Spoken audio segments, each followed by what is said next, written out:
Hi there, this is Daniel Kirsch, and this will be the final video I record about the instructions about how to do the research project for now. This will be a video focused on the different options you have in terms of undertaking a research method. So there are basically three schools of thought in political science research, and some think it's an oversimplification to say that.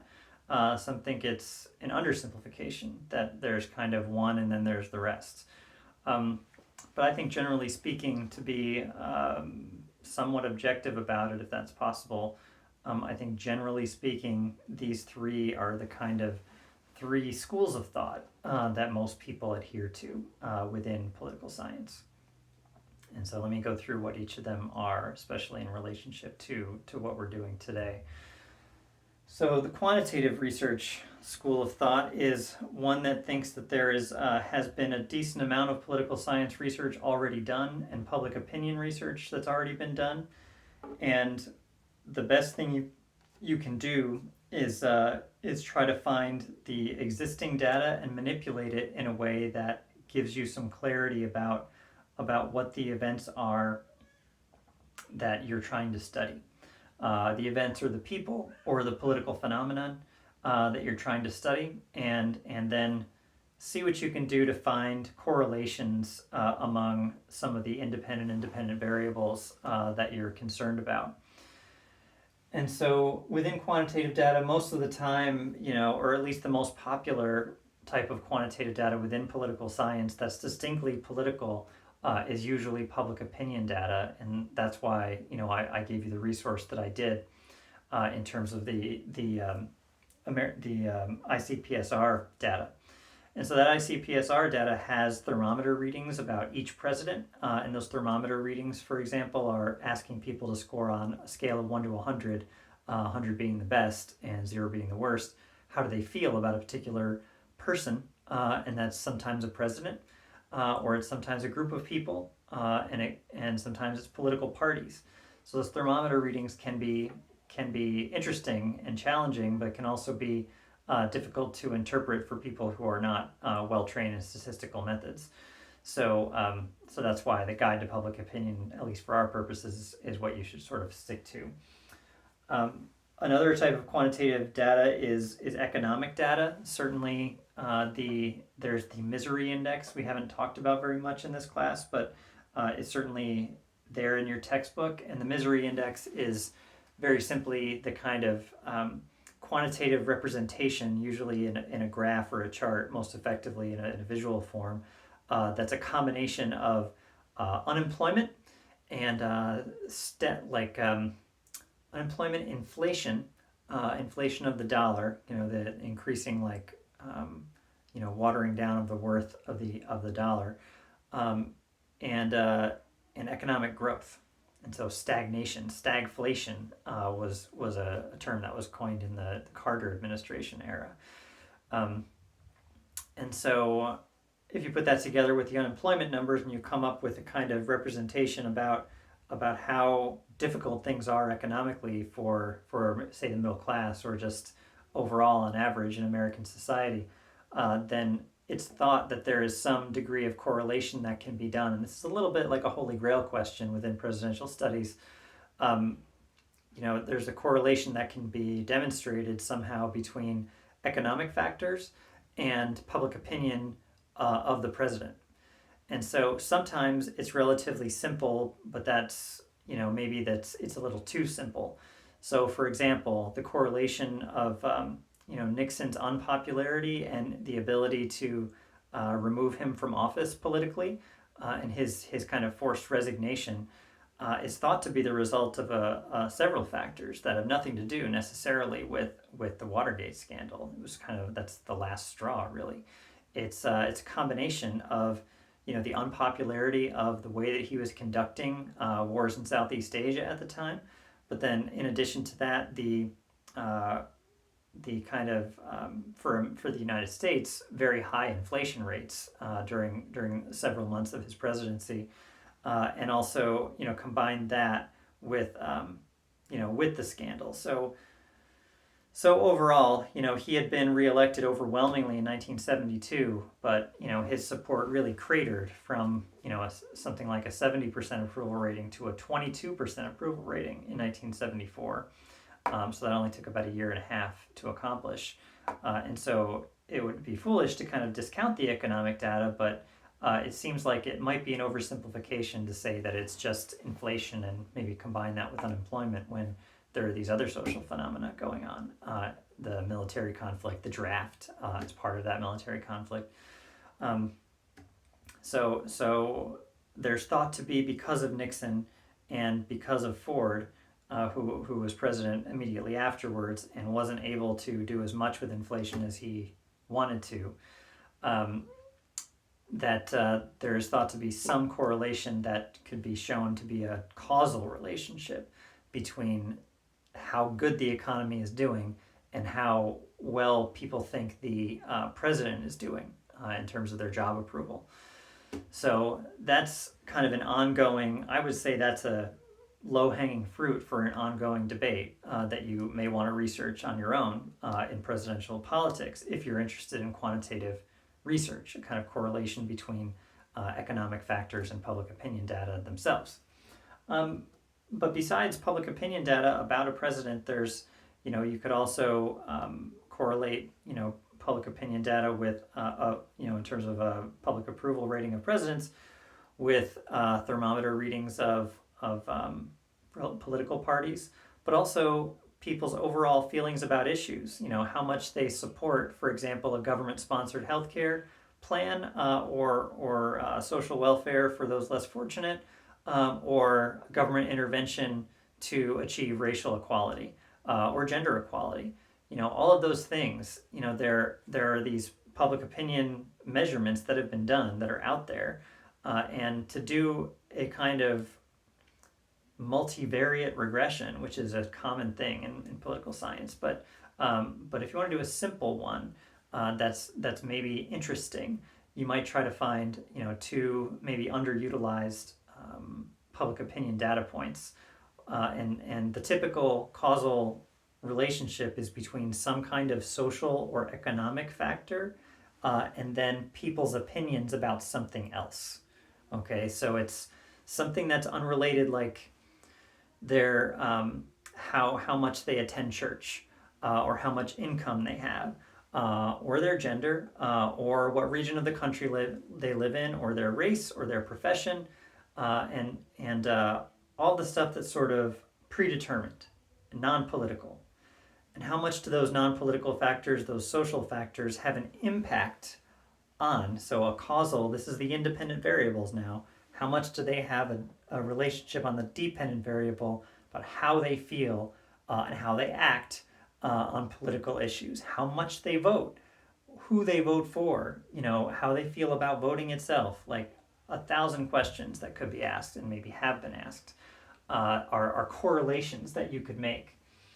And natural scientific data, I was just thinking about in terms of climate change and weather. Is there something to be researched there? I don't know.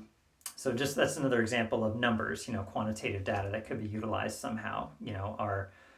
There's some kind of interesting data that was going around the internet a couple of years ago about cities that are on the same latitude in different parts of the world, like Sacramento and I think Madrid are on the same latitude. And so, can you do some kind of comparison between them and show that they have similar political cultures or something in turn, because of their climate? I don't know. So that's kind of, those would be to find kind of correlations like that. You need to find some kind of basis of comparison. And so the comparative method is actually done in all three of these.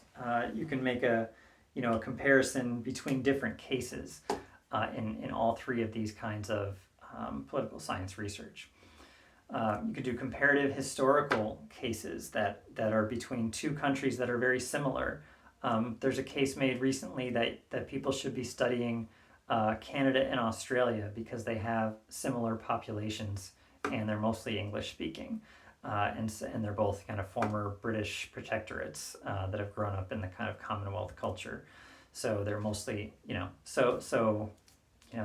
something there, and compare them with Great Britain and because their population isn't that much higher. So we're talking like 35 million people in Australia and Canada each, and then 60 million or 70 million maybe in Great Britain, and then about 300 million in the U.S. So the U.S. is usually a difficult case to find a direct comparison with. So usually smaller countries or countries with kind of different numerical thresholds are easy to compare.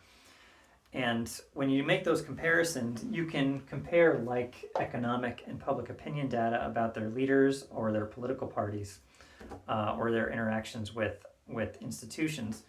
But it's in the qualitative data that a lot of the kind of appreciation of differences takes place. So even though quantitative data is sometimes more immediately interesting, because that's why people follow stories and read stories about a new poll was just released, and the poll says that people think this, and says certain sectors of the population think that. It's in the qualitative data that at least the long term, I won't say more interesting, but certainly different character of political science research emerges, where you see more of a contrast between one nation state and another in their political culture by examining maybe their speech patterns and their kind of text or content analysis. And that can be somewhat quantitative, but you have to identify a certain number of words. There's, for example, I can tell you that the National Conference of Black Political Scientists has been circulating. This is maybe 2 or 3 years ago. Was circulating in email about sort of how to do some qualitative content analysis work to see what were coded coded kind of racism terms that you could identify in political leaders' speech. And if you could identify these words, and they were seeking to kind of crowdsource these words and see, did people want to add things, things like, for example, inner city or ghetto or things like that. So I have the list. It's something I could share with you if you like, but it's trying to determine if there are code words that people use that can be identified as simply coded racism. You would have to develop your own coding system first, and then go into the kind of archives or data sources like speeches to be able to measure the occurrence of those types of concepts that you have identified as worthy of study.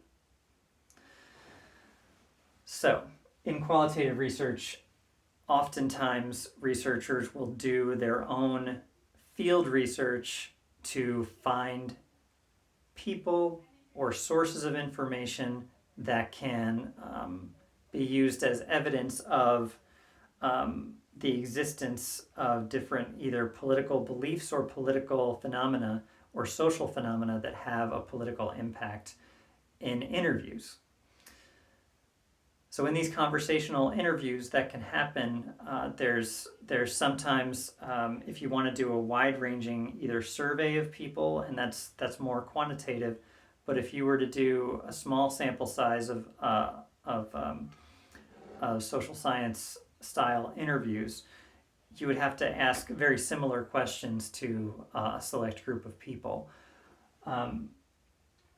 And you could also do a case study of that select group of people in order to demonstrate some political phenomenon. And in the case of presidential studies, it would have to be, something related to a president. And it could be, a president themselves. It could be their staff. It could be the speeches of people around them, or the speeches of people who influence them, or to demonstrate what people influence them.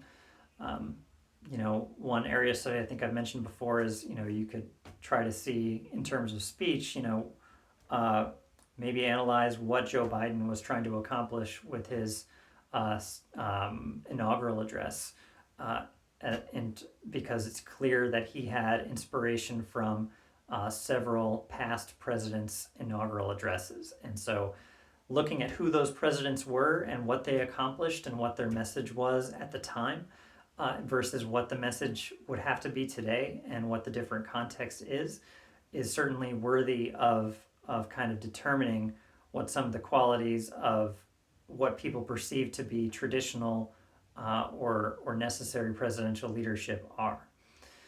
So looking at that kind of speech or the kind of executive orders, is another thing that President Biden, undertook in his first week in office. There were a lot of executive orders that took place, and then also a huge kind of legislative package that occurred. So I guess all I'm saying with that as an example, with those kind of recent examples is, you could look at the history of and the politics of executive orders in addition to the politics of speech or the politics of legislative action in the first 100 days of a presidency, and kind of try to determine if there are differences, say, between Democrats and Republicans, or if they're more era specific, more or if they are just very particular to the moment and there's no overarching cause. That's something that would be an interesting qualitative judgment as well. But doing a case study of a presidency about the influence of some independent variable on another dependent variable would be interesting. And it could be the influence of the Soviet Union on overall worldwide diplomatic policy. And you'd have to say the Soviet Union and then Russia as a successor state. What's more difficult in presidential studies research than qualitative or quantitative research is a third type of political science research that's called interpretive research design. And interpretive research design is something that can vary, and it has a different philosophical understanding of what research is supposed to be, and the trustworthiness of research. Many interpretivists might argue that the presuppositions that govern the acceptance of quantitative research and public opinion data research are flawed, and are simply not dependable numbers to be able to signify anything consistent.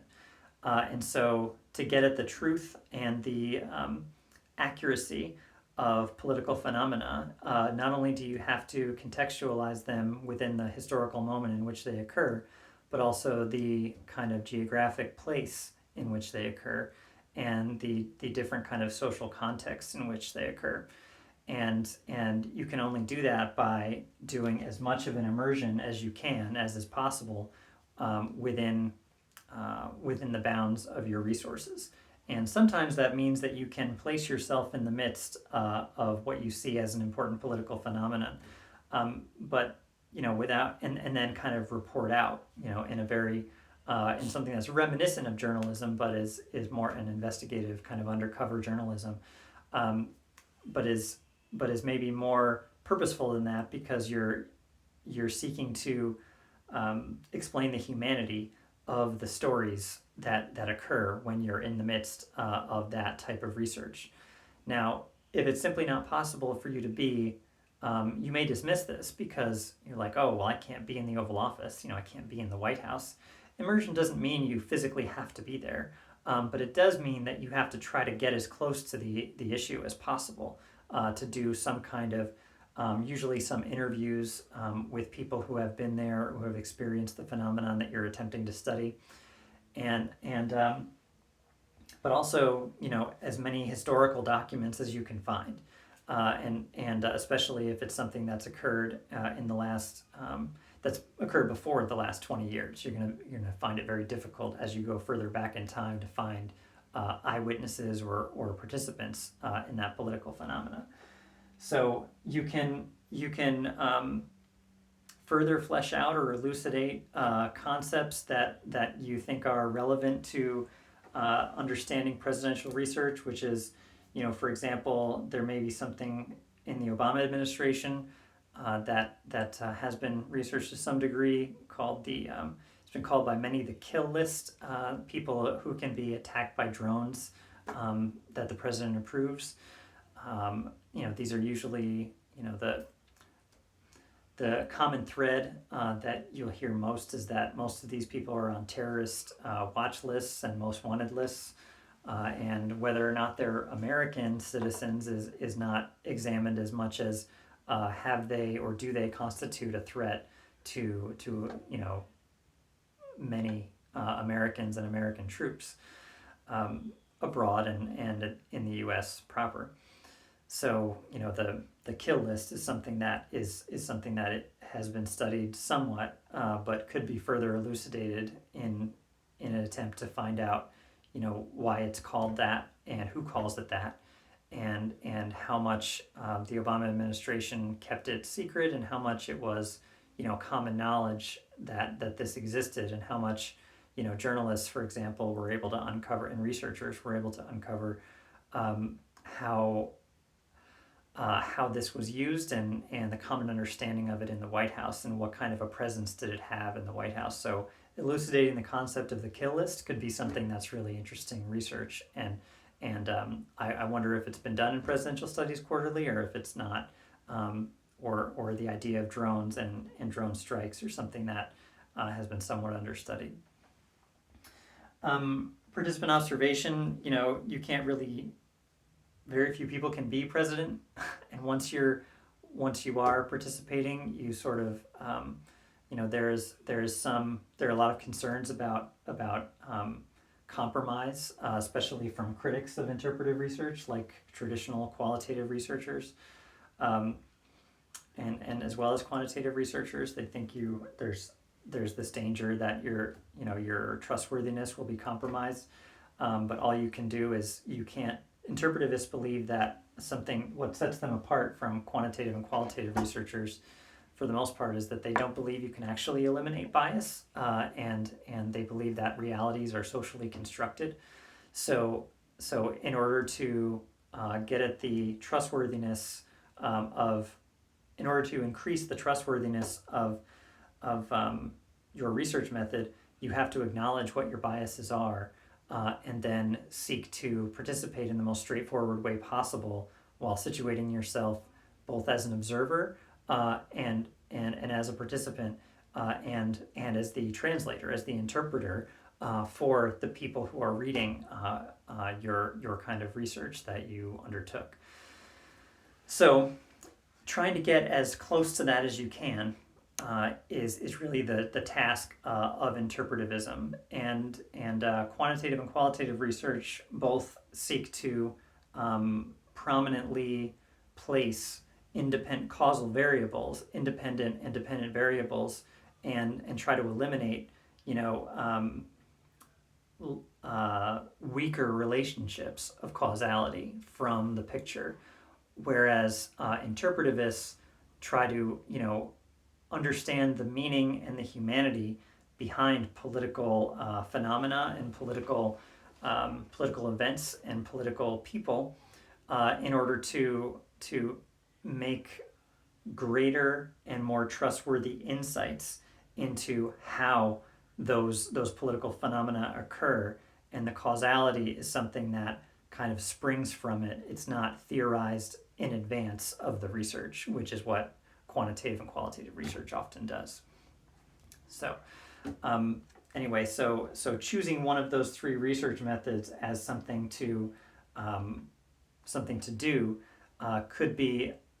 needs to be a choice that you make after having done your literature review and seeing what a kind of new and interesting take on the existing topic might be. So finding a research method that makes sense for you, that you feel is appropriate, and that is maybe something that you can do, you could also, is really worthwhile.